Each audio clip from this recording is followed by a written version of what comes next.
Hello everyone, welcome to GS Core. Today in this session we are going to discuss about GS means advance, and the subject of our discussion would be environment and ecology. Under this subject we will be taking a topic of environmental impact assessment, a balancing act for conservation. This topic is mentioned in the mains syllabus. Now, before we proceed with our discussion of environmental impact assessment, a balancing act for conservation, let me discuss with you about GS Mains Advance. Now, in this course of GS Mains Advance, we would be dealing with those topics of general studies which are important from the mains perspective, so that it helps you cover all 4 papers of general studies. And with the help of the holistic coverage of the topics for mains examination, you would be able to write good answers, and that will help you fetch good marks in the mains examination. So that is why we will be conducting these general studies mains courses. So let us start with our discussion of the environment and ecology topic of EIA, that is Environmental Impact Assessment, a balancing act for conservation. Now, why we are saying that EIA is a balancing act for conservation? Because environmental impact assessment is considered as a tool to understand or to assess what would be future impacts of a particular project if at all it comes up in a particular area. And that's why EIA is important to make developmental projects environment friendly.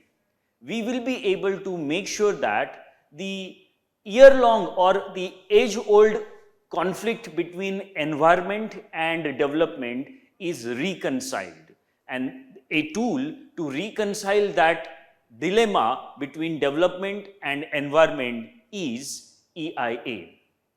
EIA, as UNEP defines it, is a tool to know the future impacts of a particular project.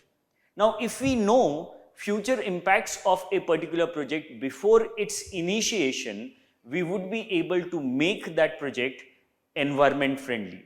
We would be able to make changes in the design of the project. We would be able to make changes in the raw material to be used in that particular project during construction and during operation. And once that happens, we can make sure that the environmental pollution that may occur from that particular project would reduce. And that's why EIA is considered as an important tool, a kind of balancing act for the conservation of environment. Why EIA is needed?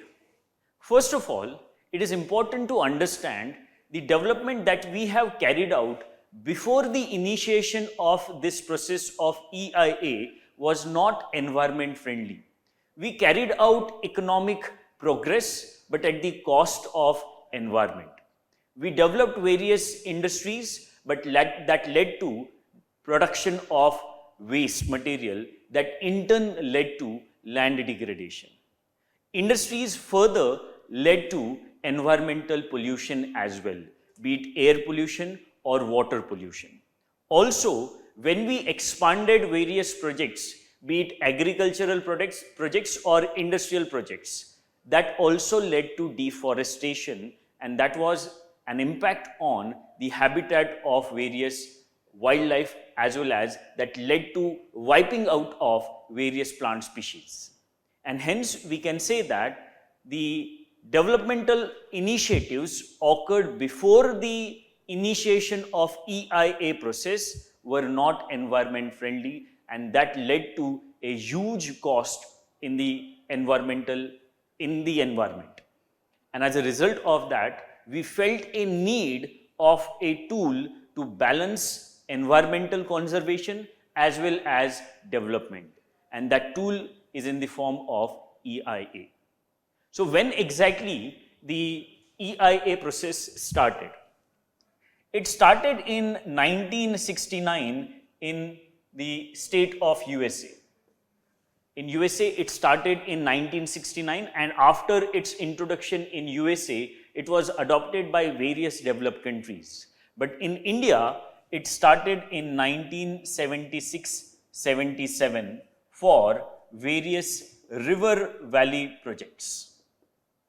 For various river valley projects, it was important to carry out this particular process of EIA to know what kind of impact they may have on the environment in which they will be developed. But till 1994, this exercise of environmental impact assessment was merely an administrative procedure. There was no legal sanctity to this, but this changed in 1994. In 1994, Government of India issued EIA notification of 1994, and this notification was issued under the Environment Protection Act 1986. But again, the EIA notification of 1994 was little complicated, and that's why, in order to streamline EIA procedure, to make it easier to understand for various project promoters as well as to the SPCB officials, the process of EIA was simplified under EIA notification of 2006. In 2006, EIA notification was issued, and this EIA notification led to simplification of the process of EIA in India. And right now, we are in 2023, and right now, this EIA notification of 2006 is in force. In 2020, government tried to amend this EIA notification by introducing a draft of EIA notification 2020, but that was severely criticized, and that's why it could not see the light of the day. And hence, right now as well, we have this notification in force, right? So, with this particular EIA notification, what happened in India, the process of EIA started in a holistic manner. There were different projects listed in EIA notification which were supposed to undergo the process of EIA. Now, it is important to understand what kind of steps are followed in EIA so that we will be able to know what kind of impact will be there of a particular project on various important environmental aspects. So, let us study what are the steps involved in EIA under EIA notification of 2006. So, these steps will help us understand why EIA is considered as a conservation or as a balancing act for conservation of environment. So, next we will discuss about the stages in EIA as per the notification of as per the EIA notification of 2006. So, stages in EIA process, and these stages are as per EIA notification of 2006. Now, first stage is screening. First stage is of screening. Now, under EIA notification of 2006, there are certain categories of projects. Those categories are like category A projects and category B projects. Category B projects are further classified into category B1 and category B2. For category A, the projects have to undergo the process of EIA, and that's why for category A, there is no need of screening. Why there is no need of screening for category A projects? Because it is mandatory for those projects to undergo the process of EIA. But for category B projects, they are further divided into category B1 and category B2. Category B1 projects have to undergo the process of EIA, but on the other hand, category B2 projects do not have to undergo the process of EIA.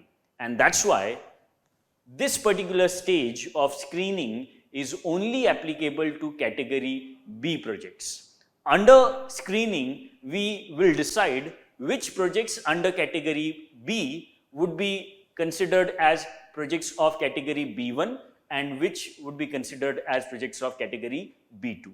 And on the basis of that, we will make sure that category B1 projects undergo the process of EIA. So, EIA process would be implemented for category A projects and category B1 projects. For category A, the environmental clearance would be issued by Impact Assessment Agency on the advice of EAC, Expert Advisory Committee. There would be issuance of EIA by the Impact Assessment Agency, right? So, screening will make sure that category A projects undergo the process of EIA, and once they undergo the process of EIA, EC would be issued by Impact Assessment Agency, IIA, and this IIA would issue EC on the recommendations of Experts Appraisal Committee, EAC. Now, for category B1, EC would be issued by State Impact Assessment Agency. State Impact Assessment Agency on the recommendations of State Expert Advisory Committee. State Expert Advisory Committee. Right? So, that is what is the process of screening. So, simply put, what happens in screening? We decide which projects need to undergo EIA. That is first. Now, second step in the process of EIA as per the notification of 2006 is scoping. So, what we do under the stage of scoping? We decide what exactly need to be assessed during the process of EIA. That means the impact of an upcoming project will be there on air, or it would be there on water, or it would be there on the wildlife, or on socio-economic aspects of human beings. That would be determined under scoping. And once we determine the aspects, in those particular aspects, we will carry out the assessment of the impact, right? For example, let us consider that there is a particular area, and in this area, a new project is proposed.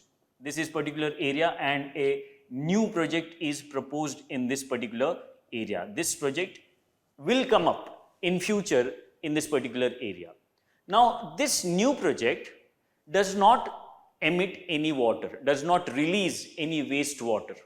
So, if it does not release any wastewater, it is not necessary to determine the impact of this project on the water bodies. Why? Because it is not producing any wastewater, and hence we will determine in scoping which environmental factors need to be assessed for the impact of this particular project. Fine. So, that is what is done under scoping. We will determine whether we have to assess the impact on air, or on water, or on wildlife, or on socio-economic aspects. That will be done under scoping. Once scoping is done, we go ahead with the public consultation. Public consultation would be the third stage in the EIA as per notification of 2006. Now, what happens in public consultation? Obviously, those people in the local area who would be having impact of, that particular project will be taken into consideration. Their opinions will be listened to. And this particular process of public consultation of local people is carried out in two ways. First, it will be an on-site public consultation or on-site public hearing, and second is we also may take their written response. So what happens in on-site public hearing? In on-site public hearing, SPCB officials, that means State Pollution Control Board officials, will go in the local area. They will ask what are the concerns of local people on the upcoming project, and those concerns would be taken into account by SPCB officials, State Pollution Control Board officials. Now, in the written response, what we do? We give local people a questionnaire, and on the basis of that, we would ask them to file their concerns, to file their response in that questionnaire. And that would be considered as a kind of written response given by the local people, right? So once the stage of public consultation is carried out, we have the concerns of local people. We know what kind of concerns are there of local people. Now, on the basis of those concerns, the project promoter is supposed to carry out changes in the design of project. Project promoter will have to accommodate these concerns of local people, and on the basis of that, changes in the design of project would be carried out.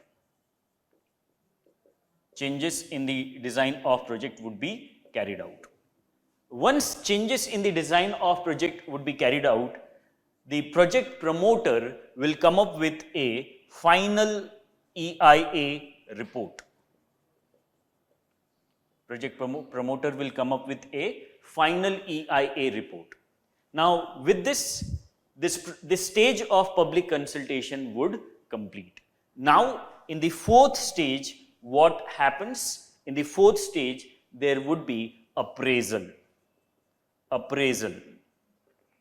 Now, what happens in the stage of appraisal?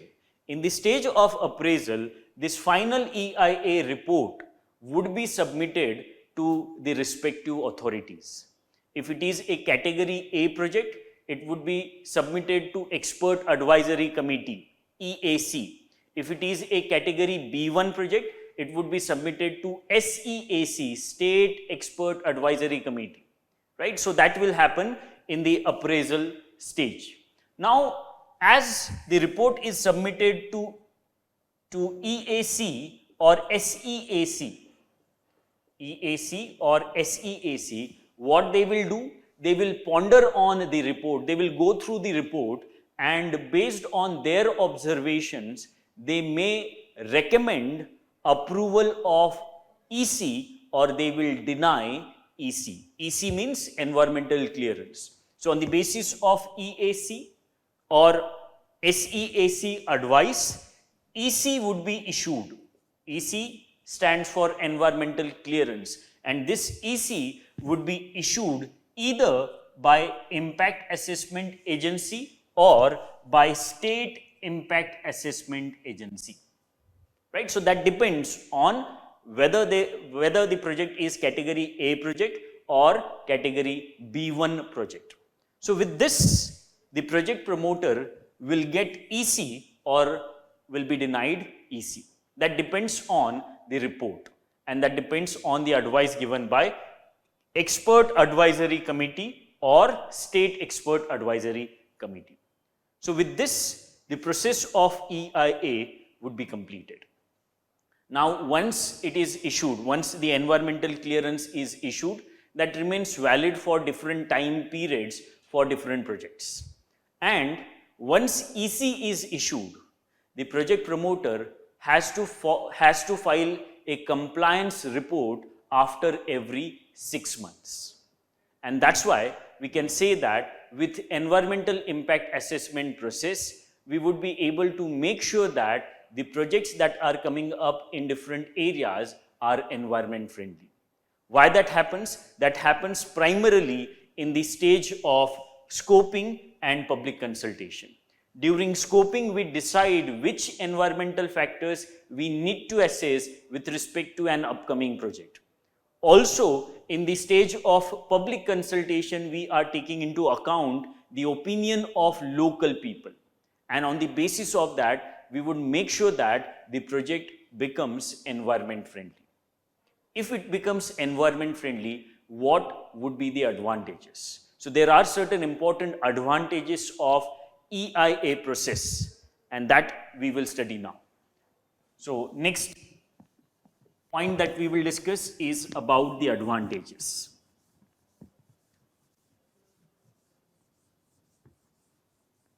Advantages of EIA. Advantages of EIA. So the most important advantage of EIA process is that it examines both beneficial as well as adverse impact of the project, right? Examination of both adverse and beneficial impacts of the project, right? So that is one of the important advantage of EIA. Once we carry out EIA, we come to know about the importance of that project through the beneficial impacts. And at the same time, as we come across the adverse impacts as well, we will try to make that particular project environment friendly. And that's why this is one of the important advantages of the project. Secondly, by considering the environmental impact, we will be able to make sure that the process of mitigation of those impacts is incorporated in the planning stage of project itself. Second advantage is incorporation of mitigation efforts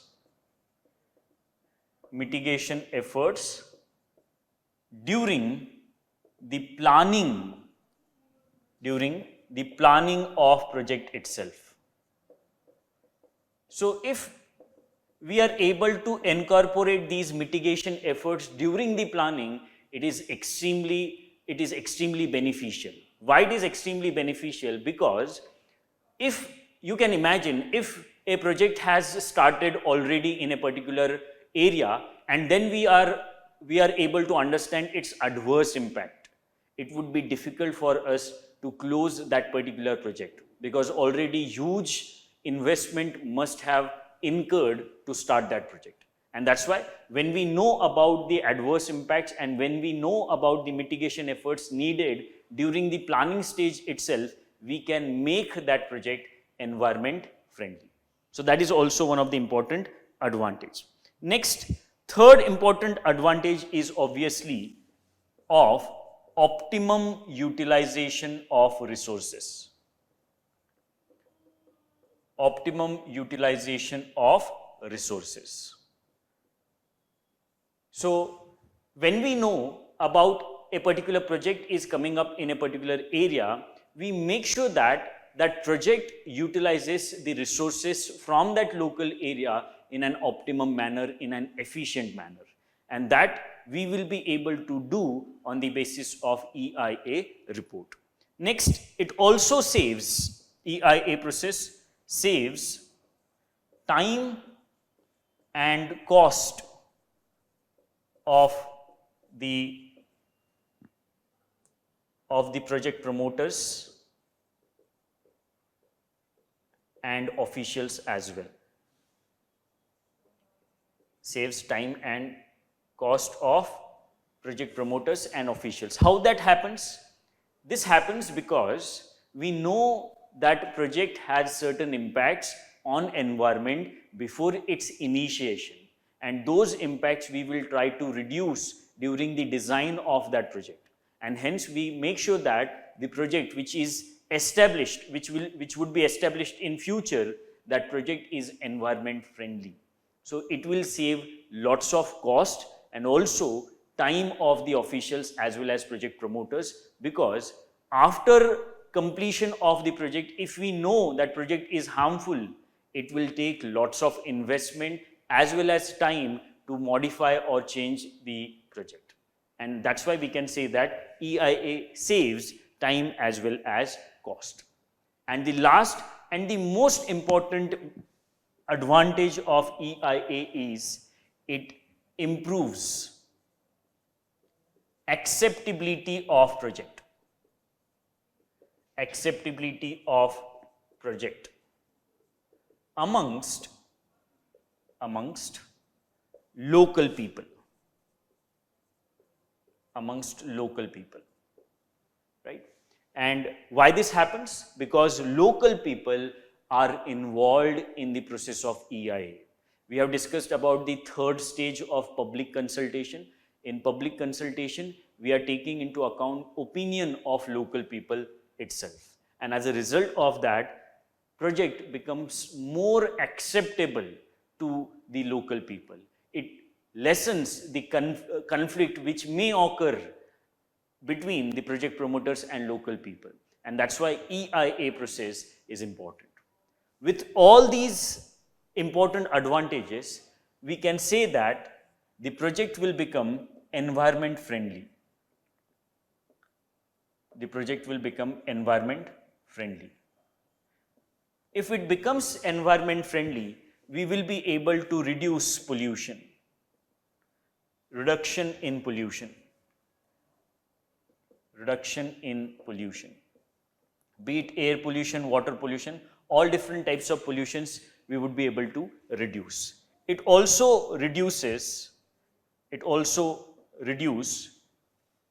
reduction in waste generation.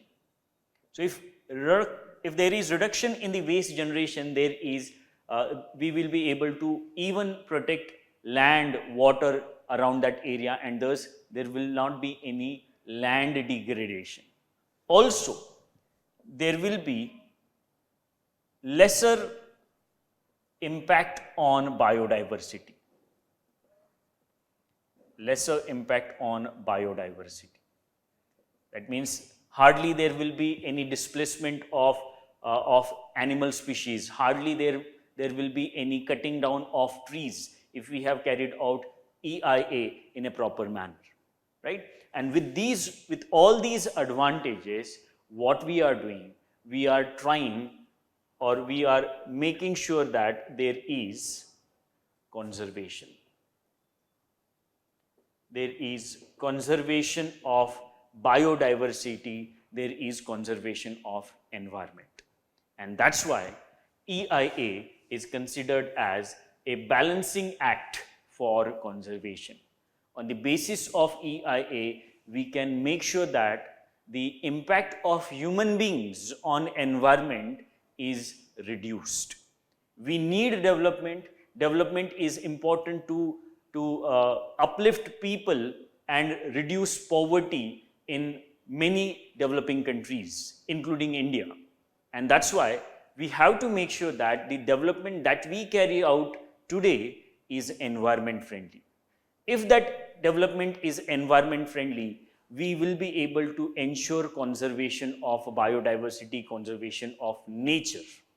And a tool for that is environment impact assessment. Fine?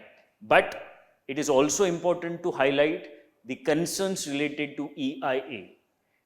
We have EIA process in India, which is implemented on the basis of EIA notification of 2006, but it is also important to know that EIA process has many lacunas. What kind of lacunas are there? First of all, we do not have experts to implement the EIA process in its letter and spirit. Often it is implemented by SPCB officials, and those SPCB officials are not trained in EIA process. Secondly, the notification or the advertisement given in the newspaper will not be in vernacular language. It is important to make sure that the public consultation, public hearing advertisement is given in local language, so that many people will be able to contribute, many people will be able to give their opinion about the project. And once we have the opinion, it is also important to make sure that the design of project is modified. That often does not happen. And hence, we can say that these lacunas need to be overcome so that we will be able to implement EIA in its letter and spirit, and thus, on the basis of implementation of EIA in a right manner, we would be able to carry out conservation of biodiversity as well. So, with this, let us conclude our discussion of this topic of EIA, a balancing act for conservation. Thank you.